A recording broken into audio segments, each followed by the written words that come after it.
Good afternoon, everybody. I think we're now on afternoon. It's 12 o'clock on a very lovely sunny afternoon in Staffordshire.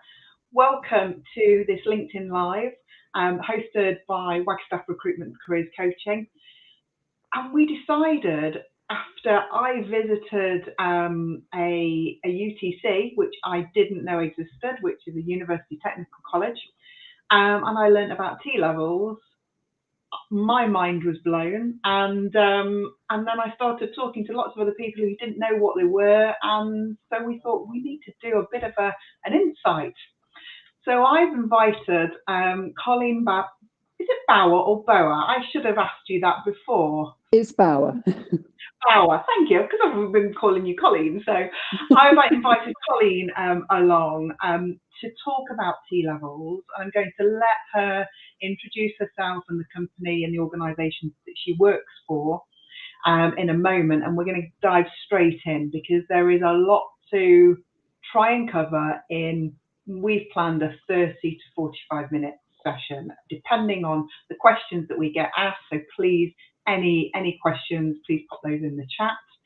And we're going to give you an insight into what a T level is, how it can help a business with attracting future talent and supporting students, what the benefits are for students, how people can get engaged with that, and try and share a little bit of a success story as well. So quite a lot to get through. So Colleen, thank you so much for giving up your time. I know that's precious and there's a lot going off in your world. Could you introduce yourself and the organisation you work for and your job? Yes, absolutely. So as Ruth said, I'm Colleen Bauer. I am the Senior Advisor for Employer Engagement at Baker Deering Trust. And Baker Deering is the trust that established and supports the University Technical College network. There are 47 UTCs around the country, and what we are is an organisation of state-funded schools for 14 to 19-year-olds. But what makes us different is that we focus on STEM education. Technical education is our speciality. Wow, wow. And these trusts didn't exist, did they? I think the first one, I got introduced for the T levels down at Silverstone UTC, which was amazing. It's obviously on Silverstone track, so I was Formula One fan, so I was very blown away. But then I suddenly realised, actually, we've got the closest one to us in Staffordshire is the JCB Academy. That's a UTC as well, isn't it? Yes, it is. I mean, we've basically got a 10-year history, and obviously started off, in fact, JCB was the very first, and started off with a small number and gradually have been expanding the network up until a couple of years ago. Now it's more about consolidating the network and really looking at ensuring that the network is providing the kinds of education, but also meeting the employer needs of our employer partners. And each UTC is set up hand in hand with the businesses, with a selection of the businesses around the location in which it's built. So right from the very outset, business employment is, part of the DNA of a UTC. And we have a selection of different employers depending on the kind of skill set really in that particular location. Yeah, excellent. Thank you very much. Already a comment saying no idea there were so many, and I didn't either. It's just been a real eye opener for me, and that's why I wanted to, try and share this with as many people. So, what is a T level? Colleen, please tell us. Right. Well, it's an emerging qualification. So I think that's the first thing to say. The idea behind it is it's a national qualification. It's for 16 to 19-year-olds, so essentially sixth formers. Over 2 years, and it will give parity with 3 A levels. So a teenager choosing a T level will at the end of it come out with a grade which has parity with 3 different A levels. So if they get a distinction, for example, in the T level, that would be equivalent to 3 A grades at A level. And part of the thinking behind it is very much to take away the sort of second-class nature or image, I should say, of vocational education. And this very much, has parity with the A levels, and so it's very much that it's not easier, it's a different pathway. Right. So that's the general background to it. And that's interesting, isn't it? That perception of vocational qualifications, I think it has taken a little bit of a hit over the years, hasn't it? And when we talk more about these T levels and use it and the equivalent of the A levels and what's involved, I think there is a real high value to these. So yeah, I can totally identify what you say about the vocational side of things. So Yeah. how does it link to business then, and how did they come about, and what's the link within business? Okay, well, I mean, I think for years businesses have been saying, look, we're not getting the product, if you like, out of the education system that we need. There's a huge skills gap, as I think we all know. Certainly, if we're looking at the STEM sectors, there's a huge skills gap between what business requirements are and are going to be in the future, and what is being delivered in schools in terms of knowledge and skills being gained. So the idea behind the T level. Obviously, there are some good qualifications already. I mean, we in the UTC network, we're following things like the Btec and the Cambridge national qualifications. But the idea is to have T levels which will supersede those qualifications, and they will be in different business sectors or different business areas, I should say.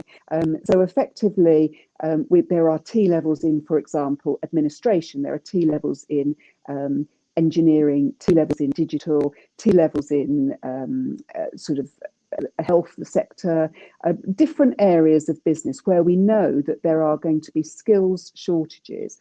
And the idea behind it is that they are developed with business and for business.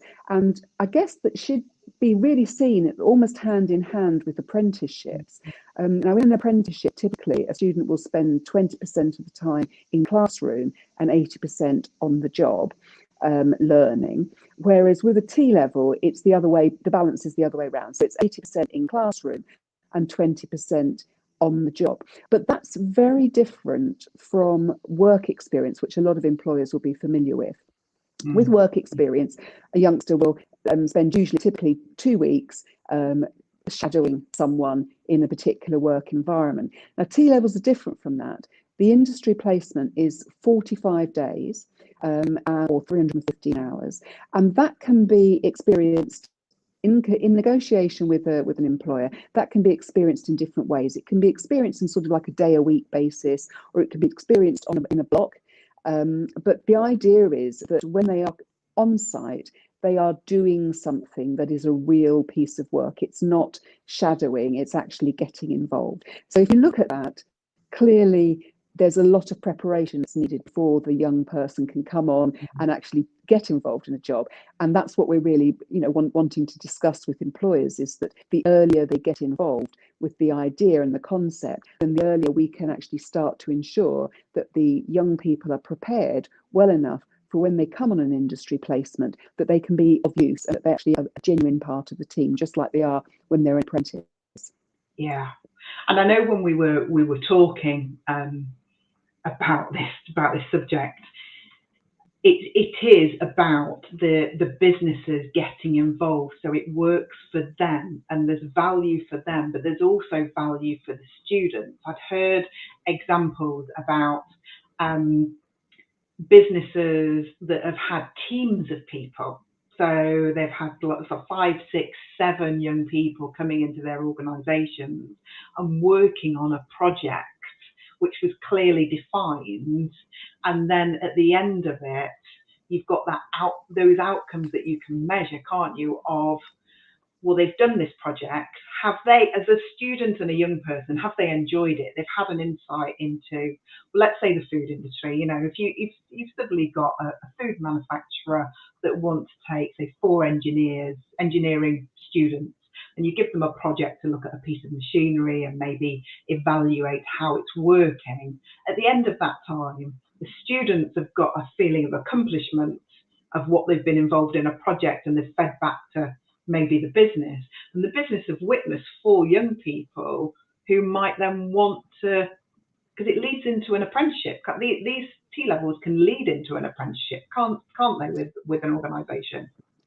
Yeah, I mean there are various progression routes from T levels. I mean, considering that they are on par with A levels in terms of how universities see them, then obviously they can lead on to sort of higher courses at university, but they can also go straight into an apprenticeship. Now, in fact, in lots of ways, what employers would be quite well advised to do is to see T levels as a sort of early part of the apprenticeship, because in fact the learning that young people take on during a T level can be used as credits in their apprenticeship, so that you can effectively have an accelerated apprenticeship.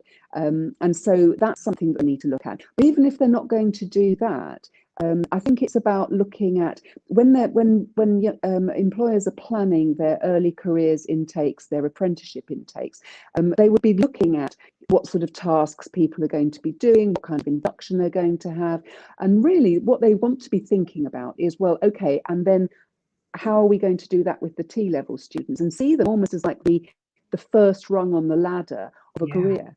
And I think if industry can be involved early on. Now, T levels are being introduced on a sort of wave basis. There are currently 16 in operation. There's going to be another 7 coming on stream from 2023. And what you'll find around the country is that the different education providers are at different stages with introducing T levels into their curriculum as well. So what I would suggest to employers is that they engage early with the education providers in the area, and really ensure that they have input into which T levels are being chosen to be delivered, because the T levels, they have a whole range of capacities for occupational specialism, even within the different headings, and you know, the scope is there to ensure that the curriculum is really specific enough that it's going to be very useful to an individual employer. So the earlier they get involved, the better, really, from that point of view. And as I say, start to think about the induction and the task planning for when the young person comes to do their industry placement. And the industry placement really needs to be sort of planned properly, so that the student, first of all, has probably got the right layers of knowledge before they actually come on site. And we can work with them on that. Education providers can work with them to ensure that they've already got the employability skills, they've already got maybe some of the safety qualifications that they need in order to be on site, so that it's less of a hassle, really, for the employer once they're actually ready to take in a young person on their industry placement. And as we've put up here, it's an industry placement. It's not work experience. It's about being involved in the business, in the industry, placed in there and gaining some really rich experience, isn't it? Yeah, very much so. Very much so. And I think, and you know, and no cost, is there, to this? There's no cost at all to the employers on these. Well, there's no cost, as in there's no charge to the employer. No, not at all. So what's happening is the employer is getting the chance to really, in a way, try out young people in roles, certainly to talent spots, certainly to be able to see, you know, who are going to be the employees of the future that they would really like to sort of hold on to, really, and impress.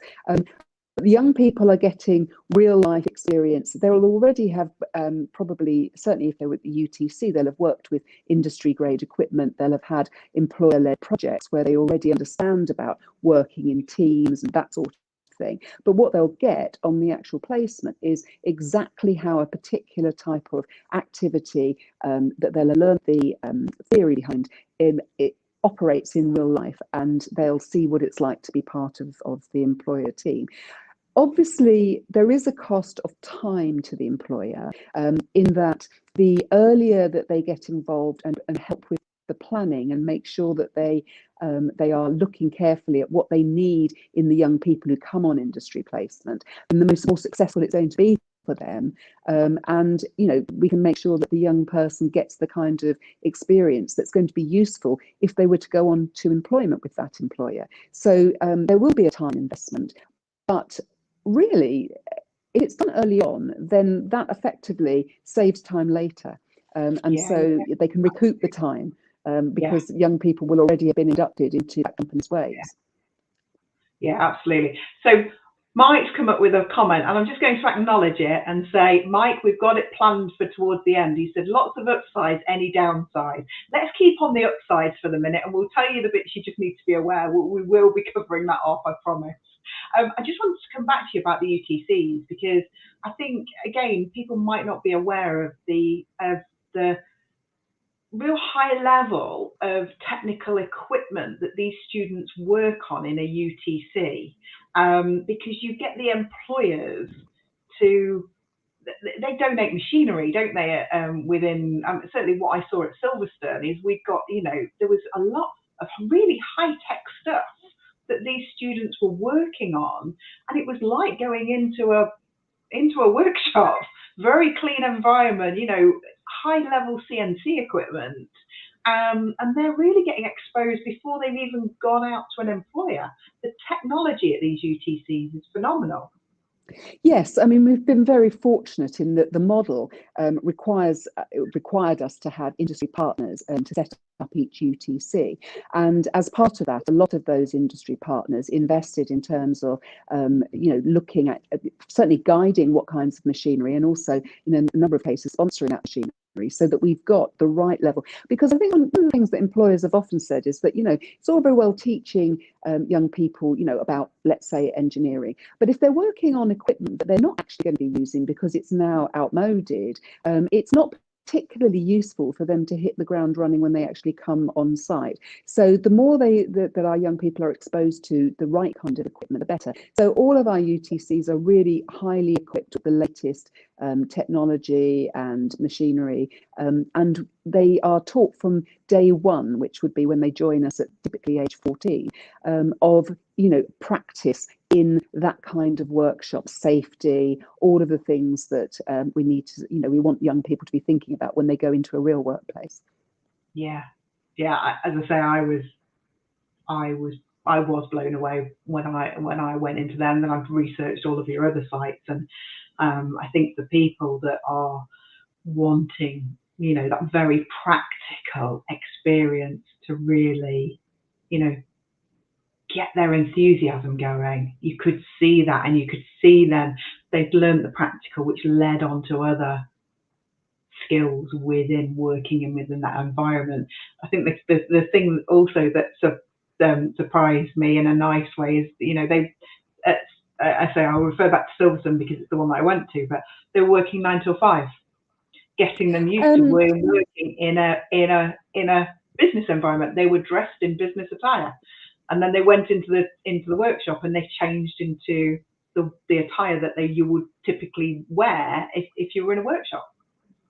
Yes, I mean, again, it's about really young people understanding the business environment that they're heading towards from day one, and having the same kind of standards, the maturity, and being treated with maturity is good for young people, because they then tend to respond in kind, really. So they are treated as young, not young workers, because they are learners, but basically they understand the context that they're going to be using the knowledge that they're gaining in our UTCs from a very early and that transition, age. isn't it?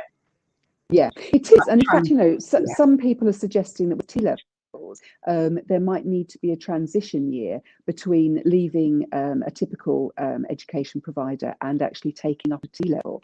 But in fact, with UTCs, you don't need that, because actually they've already got those basic sort of work skills and knowledge before they would even start those T levels, really.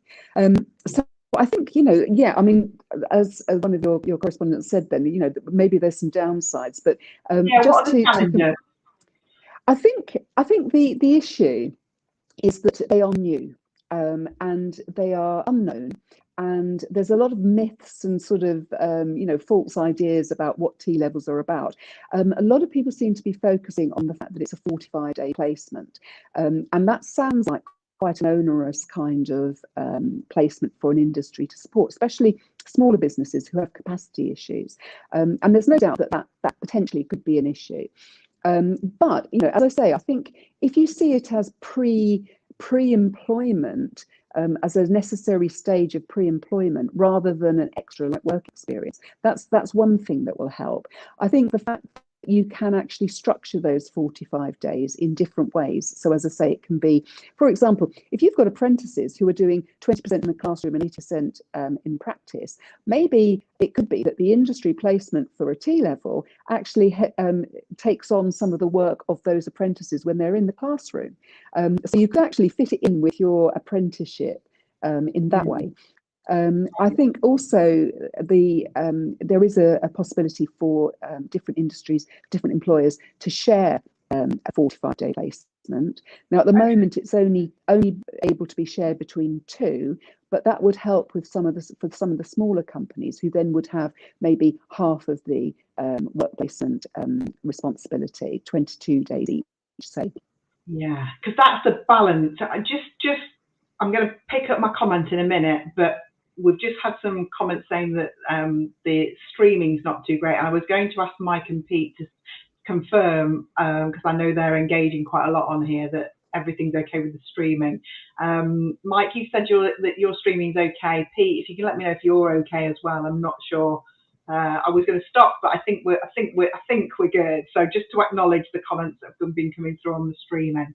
Going back to large organisation, this is how I thought about it. Certainly with our customers and the people that we support, we've got a very broad base of engineering and manufacturing businesses. So you've got big sites that are part of big groups, and you could see that the structure would be in there.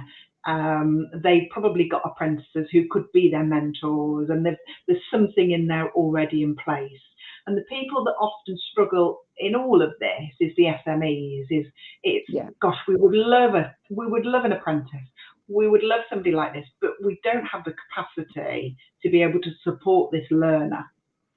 So that bit about sharing, everybody knows another business or a supplier that maybe we could just share some of that workload out. I think that's a really great idea.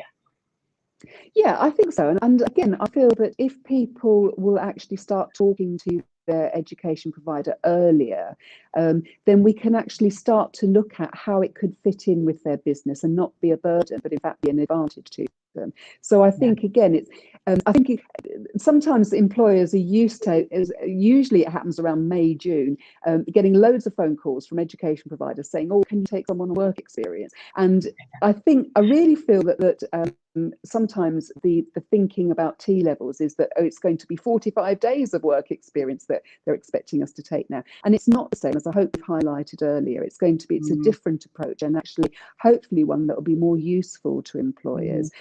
But obviously what the employer does need to have is they need to have someone who can mentor the young person when they're on site, and someone who can supervise the process. So they do, as a minimum, have to have that kind of capacity, so that there is that sort of person. But you have to ask yourself, well, how are those employers anyway tackling their future skills?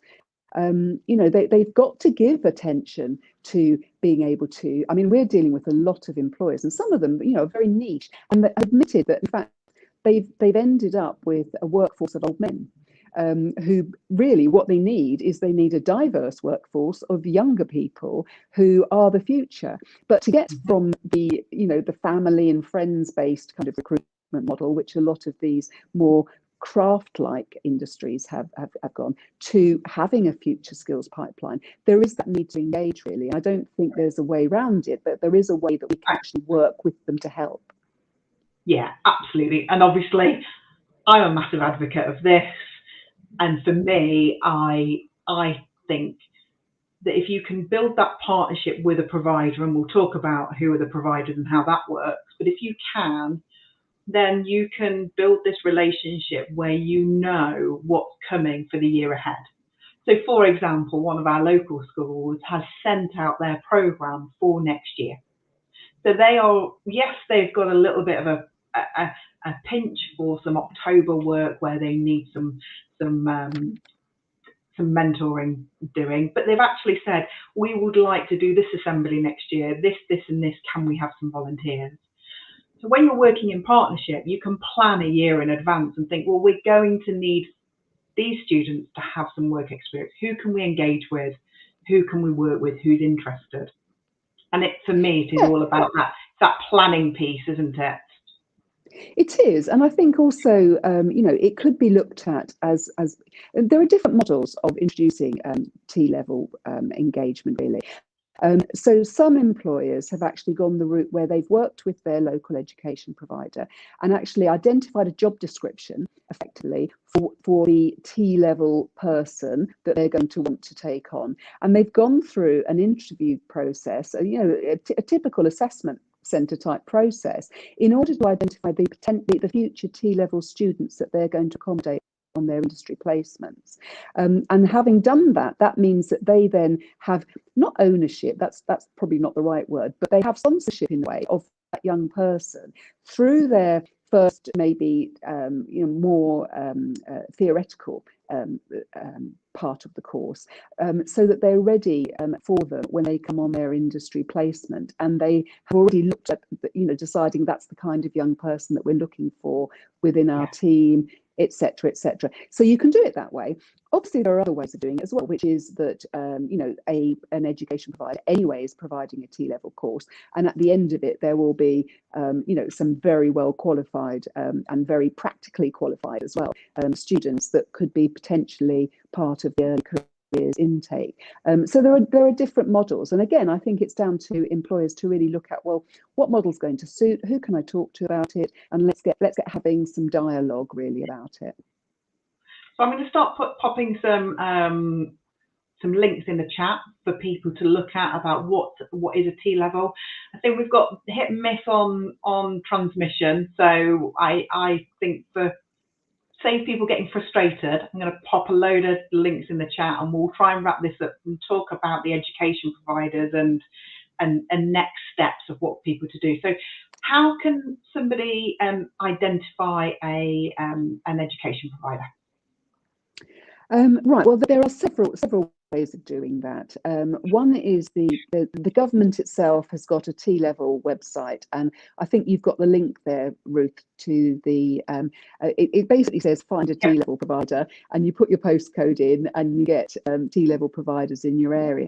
What I would be a little bit wary about there is just to remember that people are coming on stream at different times. So T-levels started in 2020 on a pilot basis, and we've literally just had the graduation of the first cohort of T-level students. Other, various education providers are bringing on T-levels in different academic years. So you might find on the government website, current providers may not be that many in your area, but people who are planning to maybe more. So that might not always be the best way. Another way is actually via the UTC website, and I think we've got that link on there, Ruth, have we? And again, we have the same thing. You can put your postcode in and find your nearest UTC, and what we know about them is that we have some that are currently providing T-levels, a larger number that are going from 2023, and then there will be another wave that will be going from 2024. So it's actually a good time to be talking to UTCs about T-levels and about what you want to get out of that qualification. Yeah, perfect. And also there's some good already success stories, but what we would say is that this is what sparks the conversation, is when you hear it on the BBC and they announce all about the A-levels, he did actually say and UTCs, and that's when a lot of people were saying, what is a UTC? I think it was just over 1,000, wasn't it, that passed their first UTC, their first T-levels last year. This year. T-levels, yeah, I mean, not UTCs, yeah, it was 1,029, I think was the exact figure, and that was across the country. So these would have been people who embarked on it in 2020, so it was very much the pilot cohort, and we've got much larger numbers now starting to study for T-levels, but I think a much bigger critical mass will come on stream from September 2023. Fabulous. So what would be your advice to businesses who wanted to find out more about T levels? I think, well, contact me. We can talk. But also, in general, make contact with your local education providers. Now, you'll find it will be most colleges of further education are looking at T levels quite seriously. Your university technical colleges, as we've been talking about, schools are in different stages with their planning on T levels. So if you've got a relationship with the school, ask them about it. Otherwise, I think it would be worth looking at who is in your area. I think your education business partnership, your sort of local authorities, they will have more information about who in your area is doing what with T levels as well. But I think, the advice is, let's start talking now so that you end up with a qualification that really is going to meet businesses' needs. Yeah. I've also put a link to the Careers and Enterprise Company in there. They're the ones that are very connected with all of the schools. So that's a good link for a starting point as well. So I would just like to thank you so much for giving up your time, because I know your time is precious. And I will reach out, offer that obviously contact Colleen on LinkedIn, contact myself for any more information. And I hope that we start to see more people doing the T levels and those feeding in for those early careers. It certainly sparked my interest. So thank you so much for giving some more detail on the T levels, Colleen. No, it's great. Thanks for giving me the opportunity to join you today, Ruth. No, it's been wonderful. Thanks for all the comments. I hope the streaming was reasonably okay. And yeah, I'd say get in touch if you want any more information. Thanks ever so much, Colleen. Thanks. Bye-bye. Bye.